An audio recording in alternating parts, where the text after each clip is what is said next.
I'm Victoria Hayes, 30 years old, and I never thought my wedding day would turn into a nightmare. Everything was perfect until my brother lost it. In the middle of the reception, he grabbed a glass of red wine and splashed it across my white dress, staining it crimson. Before I could react, he shoved the dessert table, sending cakes and pastries crashing to the floor. Guests gasped, but he wasn't done. He shouted, "This is what you get for acting like you're better." His words hit harder than the wine. I stood there, my dress ruined, my heart racing, while my parents rushed to his side. "He's just letting it out," they said, hugging him like he was the victim. My husband stared stunned as whispers spread through the crowd. I wanted to scream to demand answers, but I stayed silent. My brother's outburst wasn't just a tantrum. It was years of resentment exploding. My parents' defense. That was betrayal. I clenched my fists, feeling the weight of every sacrifice I'd made for them. Right then, I decided to do something no one saw coming. I wouldn't let this slide, not after they crossed that line. What happened next changed everything, and they'd soon find out what I was capable of. Have you ever faced family drama that flipped your world upside down? Drop your story in the comments. I'm reading everyone. Growing up in Rochester, New York, my family lived modestly with my parents' small diner. And back then, life was a constant hustle. My father, Stephen Hayes, and my mother, Deborah Hayes, poured everything into that diner, but it barely kept us afloat. The place was a local staple, serving greasy burgers and milkshakes, but profits were thin. Bills piled up, and by the time I was 15, I knew I had to step up. I started waitressing at a nearby cafe after school, juggling orders and rude customers for tips that paid our electricity bill. On weekends, I delivered pizzas, racing through snowy streets to earn an extra $1.50 a week. Every cent went to the family groceries, rent, whatever kept us going. At that time, I realized my place in the family. My brother Caleb Morgan, 9 years younger and in middle school, was the golden child. Mom and Dad showered him with praise for every little thing: a soccer goal, a decent report card, while my straight A's and debate team wins barely got a nod. By 16, I was working part-time at a coffee shop, saving for college and helping with household bills. Caleb's needs always came first, from new clothes to his high school tuition prep courses costing hundreds of dollars. I didn't mind then. I thought it was my duty, but the imbalance grew clearer as I juggled schoolwork and their expectations while Caleb, barely a teenager, coasted on their affection. I didn't mind helping at first. I loved my family and I wanted us to stay together, but the weight of it grew heavier each year. By 17, I was working 2 jobs, waitressing and tutoring classmates to save for college. I applied for every scholarship I could find, knowing my parents couldn't afford tuition. Caleb, meanwhile, got a new bike for his birthday. No questions asked. I'd overhear Mom telling him, "Don't worry, Victoria's got us covered." It stung, but I swallowed my frustration, thinking it was just how families worked. Looking back, I see how their favoritism shaped Caleb. He never learned to fend for himself. When he was 12, I caught him stealing $1.20 from my wallet for snacks. Instead of punishing him, Dad laughed it off, saying, "Boys will be boys." I confronted Mom, but she brushed me off, claiming Caleb was just a kid.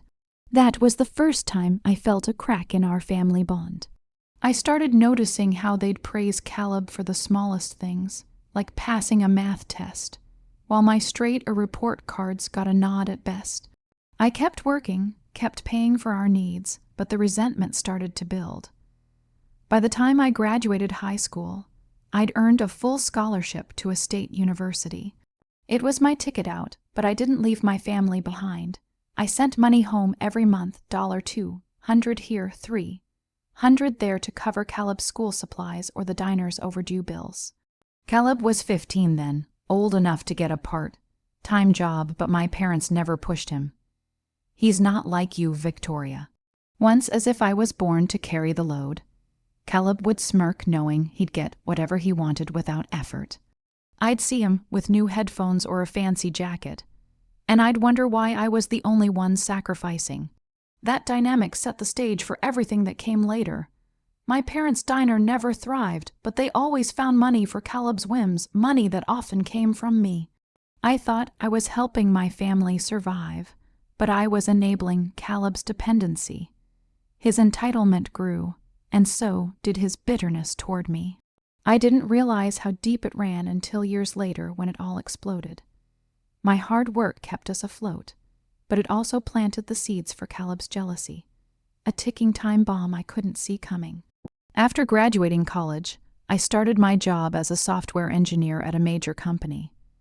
With a full scholarship, I'd clawed my way through university, studying late nights while working part-time. Landing a role at a tech firm in Rochester was my breakthrough. My salary, $80 a year, felt like a fortune compared to my parents' diner, which barely cleared expenses. I was proud, but the money didn't just change my life. It became the lifeline for my family. My brother, Caleb Morgan, was in college, then chasing a vague business degree. I paid his tuition $10,000 a semester plus his rent $500 monthly, and even bought him a used car for $3,000. Every month I sent Mom and Dad extra cash to keep their diner afloat. They never asked Caleb to contribute. "You're doing so well, Victoria," Mom would say as if my success was theirs to spend. 2 years into my job, I met my boyfriend Ryan Cole at a tech conference in Buffalo. He was a systems engineer, sharp and kind, with a quick laugh that made me feel seen. Ryan came from a comfortable family. His parents owned a small manufacturing business, and he carried himself with quiet confidence. We bonded over coding challenges and late-night coffee, and soon we were inseparable. I brought him to meet my parents, hoping they'd see what I saw. Instead, Dad barely looked up from his newspaper, muttering, "He's not one of us." Mom forced a smile, but later whispered, "He's too polished." "Victoria, be careful." Their coldness stung, but I brushed it off, thinking they just needed time. Caleb, though, took it to another level. He'd roll his eyes when I mentioned Ryan, mocking my perfect life, what's it like being successful. He'd sneer lounging in the apartment I paid for. Yet he had no problem asking for more money. $50 for textbooks, $100 for new clothes. I gave in, hoping he'd grow up, but his resentment grew sharper. Once at a family dinner, he scoffed. "You think you're better than us, don't you?" I laughed it off, but his words lingered.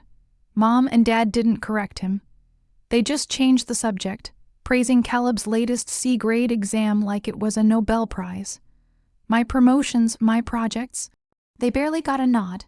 When Ryan proposed 3 years later, I was over the moon. He got down on one knee at a quiet park, offering a simple ring that felt like a promise of something real. We planned a modest wedding, wanting to start our life together right. I told my family, expecting at least some excitement. Mom's response, "Are you sure about him? He's so different." Dad just grunted.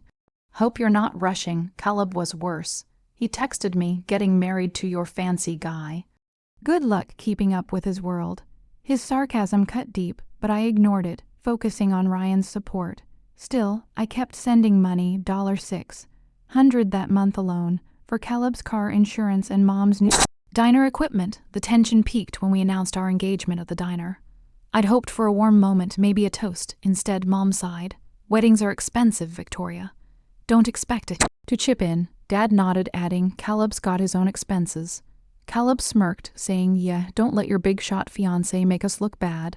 I felt my chest tighten. Ryan squeezed my hand, calm grounding me, but I saw the pattern clearly now. My family didn't just lean on me. They expected me to carry them while tearing me down. Caleb's bitterness wasn't about Ryan. It was about me daring to build a life beyond their reach. That realization hit hard, and it set the stage for the chaos that would unfold. Planning the wedding was a nightmare I never saw coming. Ryan and I wanted a simple ceremony, maybe 200 guests at a local banquet hall in Rochester. We budgeted $20,000, all from our savings, hoping for a day to remember. I thought my family would pitch in even just a little. Instead, they turned it into a battleground with Caleb leading the charge. He was supposed to be a groomsman, but when I asked him to join Ryan for suit fittings, he blew it off. "Those things are a waste of time," he texted, leaving Ryan to handle it alone. I called him, hoping to reason, but he snapped. "I'm not your errand boy, Victoria. His attitude wasn't new, but it cut deeper now, especially since I was still paying €10,000 a semester for his final year at college. Then came the venue. We picked a modest hall with wooden floors and big windows, affordable but nice. Caleb visited once and scoffed. "This place looks cheap, you're embarrassing us." I explained it was what we could afford, but he rolled his eyes, saying, "Your fancy fiancé should do better." His words stung, especially since I was covering his rent, $600 a month on top of his tuition. Worse, he demanded a designer suit for the wedding costing €300, claiming I need to look good in the photos. When I refused, he whined to Mom and Dad. They backed him up with Mom saying, "Caleb deserves to feel confident." Dad added, "You're doing fine, Victoria. Just cover it." I was floored they hadn't offered a dime for the wedding, but expected me to foot Caleb's bill. It didn't stop there. Caleb insisted I buy him a new car, $15,000 for the wedding so he could arrive in style. I laughed, thinking it was a joke, but he doubled down. "You owe me for always being in your shadow," he said, his voice bitter. I told him no firmly, but Mom called later. Pleading he stressed Victoria help him out. I reminded her I was already stretched thin, covering the caterer and flowers. She sighed. Family comes first. Family, it seemed, meant Caleb. Ryan overheard and shook his head, saying, "They're using you." He was right, but I still wired $400 to Mom for the diner's utilities, hoping to keep the peace.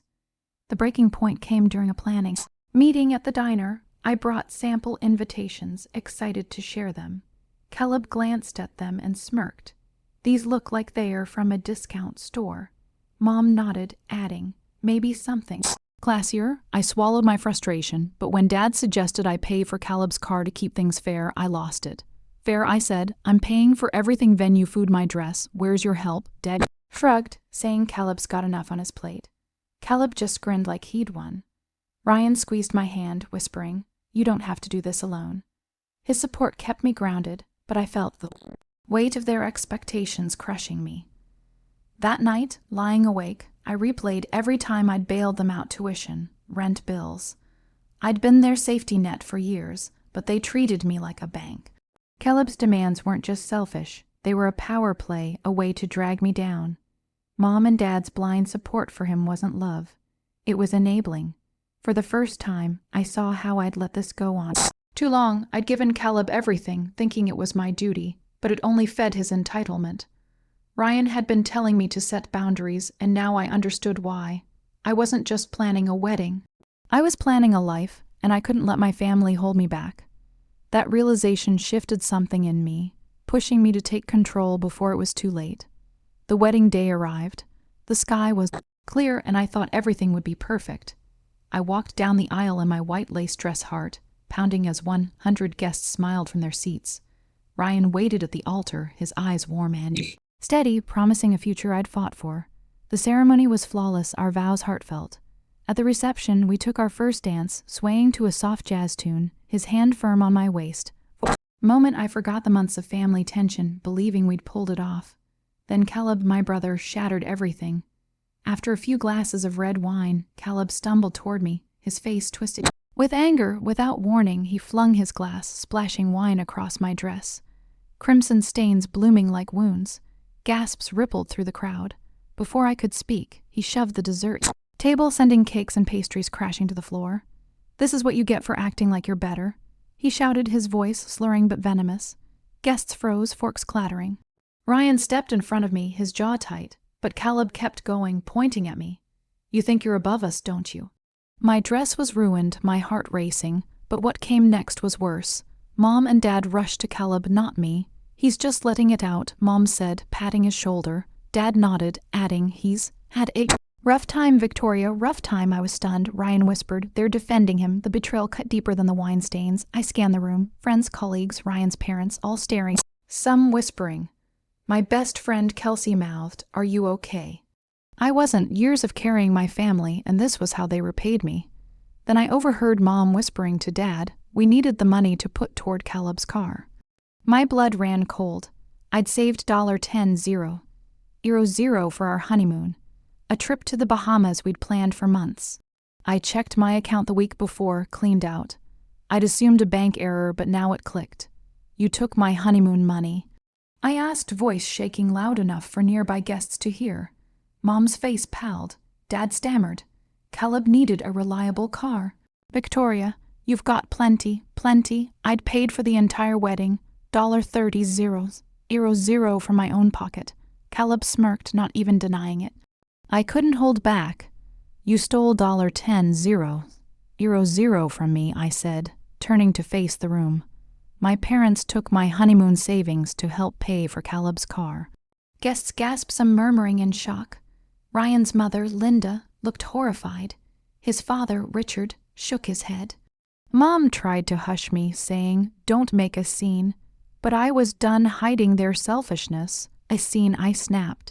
Caleb ruined my dress, trashed our reception, and you're protecting him. Dad muttered, "Family sticks together." I laughed bitterly. "Family, you've been using me for years." Ryan took my hand, his voice steady. "We're done here, Victoria." He led me away from the chaos, past the spilled desserts and staring guests.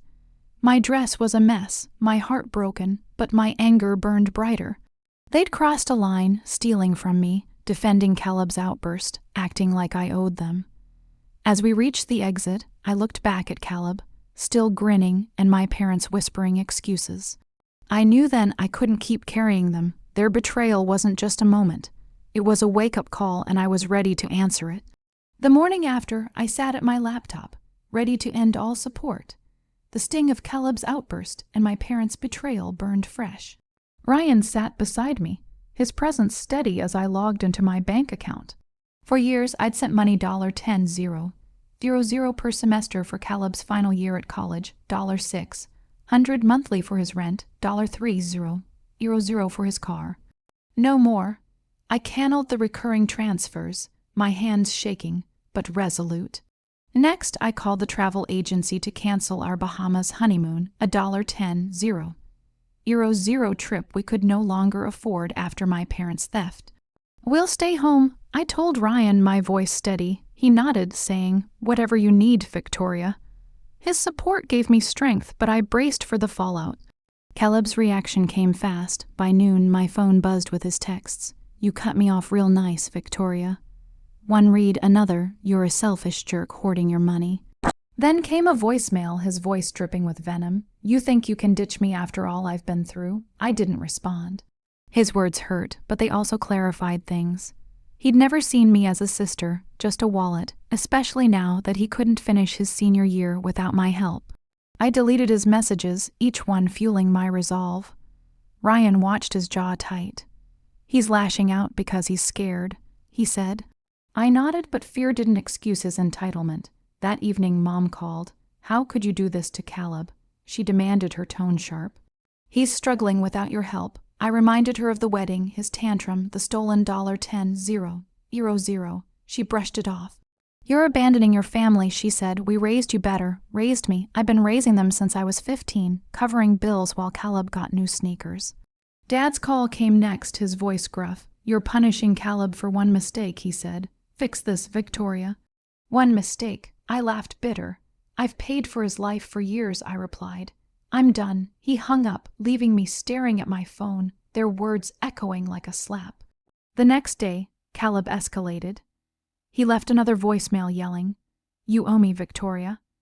I'll make you regret this." I saved it just in case. Ryan urged me to block him, but I wasn't ready. Part of me still hoped he'd see reason. Instead, he texted again. "You're nothing without us." I showed Ryan, who shook his head. "He's wrong," he said, pulling me close. "You're everything." His words anchored me, but the guilt noted. Had I been too harsh, I pushed the thought away. Caleb's car, his rent, his tuition, they weren't my responsibility anymore. Mom and Dad didn't let up. At a tense diner meeting a week later, Mom pleaded, "Caleb can't pay rent now. Help him just this once." I shook my head. "I've given enough," I said. Dad scowled, saying, "Family doesn't turn their back." I wanted to scream. Family, they defended Caleb while he ruined my wedding, taking my savings for his car. "You chose him over me." I said, my voice steady but cold. "I'm choosing myself now." Mom's eyes welled up, but she didn't argue. Dad just looked away, muttering about loyalty. Canceling the honeymoon hurt, but it was necessary. Ryan and I spent evenings planning our future instead, saving for a house, not a trip. My best friend, Kelsey, called to check in, horrified by my family's reaction. "You're doing the right thing," she said. I wasn't so sure. Late at night, I'd lie awake replaying their accusations. Selfish, abandoning, but then I'd remember Caleb's smirk, Mom's excuses, Dad's demands. I'd enabled them too long thinking it was love. Now I saw it for what it was, manipulation. Cutting them off wasn't just about money. It was about reclaiming my life. I knew they'd fight back, and I was ready to face whatever came next. Months after the confrontation, life settled into a new rhythm. My family's ambush at my office lingered in my mind, but I stood firm. Caleb had stormed in, face flushed, yelling, "You're betraying your family, Victoria." Mom followed her voice, piercing, "You owe Caleb his college tuition." Dad's words cut deep, "You can't just abandon us." My colleagues froze, their eyes darting between us. Memories of their betrayal stolen honeymoon funds, Caleb's wedding outburst surged back. I gripped my desk, heart racing, knowing this was no discussion but a calculated attack. Steeling myself, I faced them. "I'm done," I said, eyes shifting from Caleb to Mom to Dad. No more money, no more contact. Caleb's jaw dropped before he shouted, "You'll regret this, traitor." Mom's tears came fast, her voice pleading, "Think about your brother." Dad's glare burned his mutter sharp. Ungrateful, my co-workers watched some stunned others, avoiding my gaze. Ryan's hand grazed my arm, his whisper steady. "You're doing the right thing." His support grounded me. I turned back to my family. "Leave or security will show you out." They hesitated, then left, Caleb's curses fading down the hall. The office grew quiet, the weight of my decision heavy. I blocked their numbers, erased their emails. Ryan and I planned a simple honeymoon, $30 Euro escape to the Adirondacks. We wandered trails, shared laughs by a crackling campfire, and felt unburdened. At work, my focus sharpened, earning me a promotion to senior engineer with a $20 salary boost. I accepted, pride swelling within me. Ryan's parents, Richard and Linda, opened their home for Sunday dinners. Their kindness a balm. Linda's hug was warm, "Your family now." Richard's nod was firm, "You deserve better." Caleb struggled without my support. A friend mentioned he was evicted, unable to pay rent, and moved back to Mom and Dad's cramped apartment. His college expelled him when his final year tuition went unpaid, leaving him stocking shelves at a hardware store for $8 an hour. Guilt flickered briefly, but his past cruelty doused it. Mom and Dad's calls stopped their silence deafening. They'd leaned on me too long now, facing the fallout. Reflecting, I realized family doesn't justify manipulation. I once believed love meant sacrificing everything: money, time, joy. But true love demands boundaries, guards your peace. Cutting them off was painful, severing ties with those I'd known my whole life. Yet it freed me to build a life with Ryan, find family in Richard and Linda, and pursue my dreams. If you're carrying others' burdens, remember your joy isn't owed to anyone. Set boundaries, stand firm, choose yourself. That's the truth my family taught me, a lesson I'll hold forever. Thank you for listening to my story. Please share your thoughts below and consider subscribing to this channel for more stories.